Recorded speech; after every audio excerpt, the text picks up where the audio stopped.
Here first we do 3 times 3 gives us 6.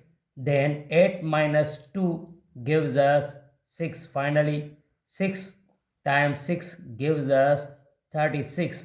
But this answer is absolutely wrong.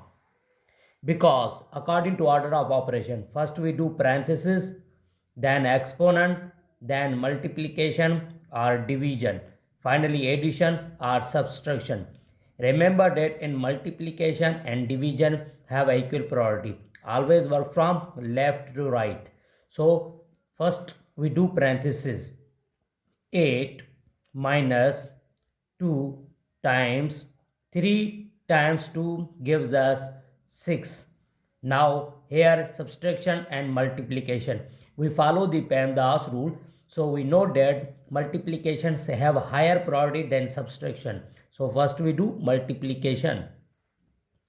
8 now minus times plus gives us minus, then 2 times 6 gives us 12. Now here 8 minus 12 gives us minus 4. This is the right answer.